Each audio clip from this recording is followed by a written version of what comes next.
à tous, je m'appelle Philippe Trottin et je suis responsable de l'accessibilité numérique chez Microsoft. Il existe de nombreuses situations dans lesquelles l'utilisation d'un clavier pour un PC n'est pas facile, n'est pas aisée, voire impossible. Dans des situations de handicap, par exemple, on peut se retrouver avec des problématiques de mobilité des membres supérieurs et ne pas pouvoir utiliser son clavier, ou être dans des situations de dyspraxie dans lesquelles l'usage du clavier est également relativement compliqué. Mais il existe d'autres cas de situation de handicap temporaire, par exemple lorsqu'on se casse le bras après une chute, où l'usage du clavier est également difficile. Microsoft a intégré dans une grande partie de la suite Office la possibilité de gérer de la dictée vocale. Cette dictée, c'est l'objet de ma présentation de ce matin, permet de ne pas utiliser le clavier et d'utiliser sa voix pour pouvoir interagir avec l'ordinateur.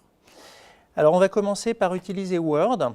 Dans Word, lorsque l'on crée un nouveau document, je me retrouve dans l'onglet Accueil. Il existe un petit bouton qui s'appelle Dictée. Ce bouton permet à la fois de sélectionner la langue dans laquelle on va s'exprimer. Donc par défaut, les langues anglaises, espagnoles et chinoises ont déjà été intégrées et certaines langues sont en pré-version, c'est-à-dire qu'elles vont subir un certain nombre de nouvelles améliorations par la suite. Et parmi ces langues, on retrouve le français. Donc je vais sélectionner la langue française et à partir de ce moment-là, le bouton Dictée va me permettre de démarrer cette dictée vocale.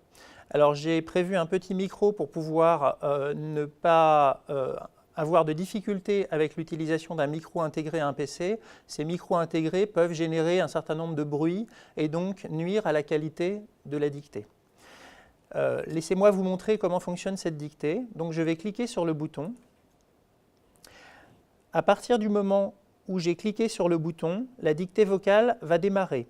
Cela va me permettre de pouvoir taper mon texte directement sans du tout utiliser mon clavier et pouvoir par là même interagir, créer mes documents sans avoir de difficultés. Pour pouvoir interrompre cette dictée vocale, je vais recliquer sur le bouton Dictée. Donc on voit que l'usage de ce type de dispositif est relativement simple, puisqu'une fois que cette langue a été sélectionnée, on a simplement besoin d'activer la dictée ou de la désactiver en utilisant le même bouton. Passons maintenant dans un autre logiciel, on va passer dans OneNote. Alors il existe deux versions de OneNote, il existe une version bureautique, mais il existe une version intégrée à Windows 10 que l'on peut retrouver dans le Windows Store. Et donc c'est cette version que je vais utiliser pour la démonstration. Je vais commencer par créer une nouvelle section dans OneNote que je vais appeler Mon test. Et cette section, la page par défaut, je vais l'appeler Dictée vocale.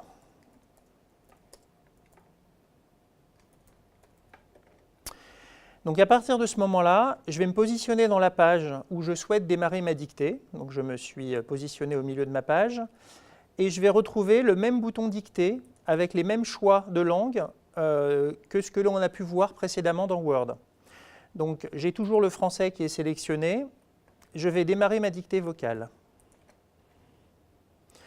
Donc ceci est un test de dictée vocale. Il n'y a pas de besoin d'apprentissage particulier de la voix de l'interlocuteur ou même de notion d'apprentissage.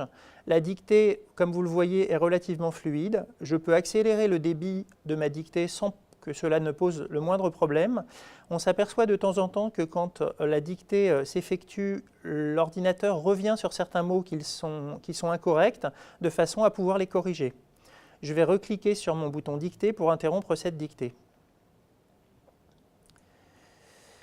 Ce qui est intéressant à travers cette dictée, c'est la possibilité aussi, lorsque l'on se positionne en réunion, de pouvoir enregistrer l'intégralité de ses interlocuteurs.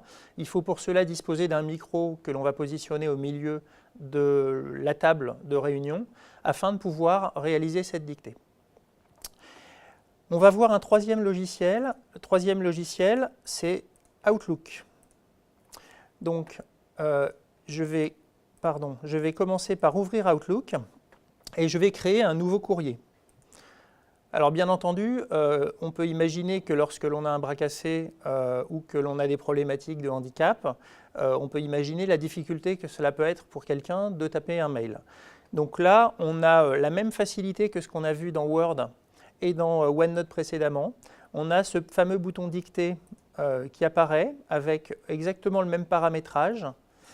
On va cliquer sur le bouton dictée. À partir de ce moment-là, je vais pouvoir commencer à taper le texte de mon mail directement à la voix. Point. On s'aperçoit qu'avec cette dictée vocale, on est en capacité également de dicter de la ponctuation. Point.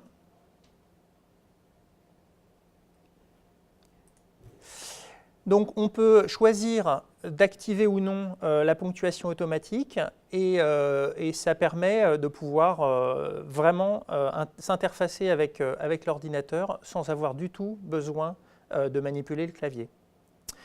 Voilà, donc ce qui est intéressant, c'est que ce type de fonctionnalité est relativement inclusif, puisque certes, ça peut servir un certain nombre de situations de handicap que l'on a évoquées en introduction, mais ça peut permettre à tout le monde d'être beaucoup plus efficace en termes d'usage lors de la dictée de textes relativement longs. Il faut pour cela être dans un environnement relativement silencieux ou disposer d'un micro adapté, comme par exemple un micro-casque ou un micro directionnel qui va permettre en fait de masquer l'ensemble des bruits ambiants pouvant être dans la salle. Eh bien, je vous remercie d'avoir suivi cette démonstration et j'espère que vous serez nombreux à utiliser la dictée vocale dorénavant.